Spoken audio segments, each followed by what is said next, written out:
Hindi lang eksena ang dapat abangan sa Kapuso series na Maging Sino Ka Man, kundi ang world-class cinematography nito. Pinatawa naman ng 12 days airing suspension ng MTRCB ang It's Showtime. May report si Aubrey Carampel.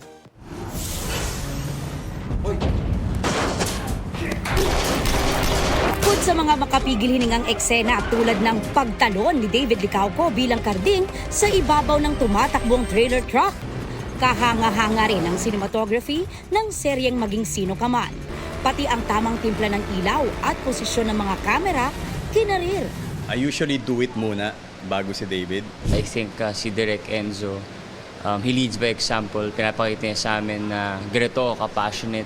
Nadadamay ako sa kamachohan ng vibe ng buong set kasi since action din kami, di ba?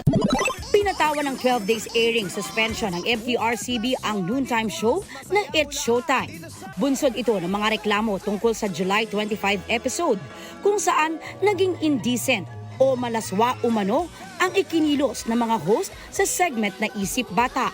May 15 araw ang It's Showtime para maghain ng motion for reconsideration.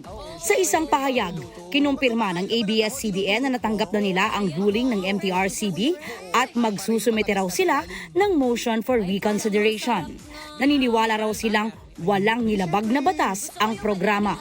Aubrey Carampel, nagbabalita para sa GMA Integrated News.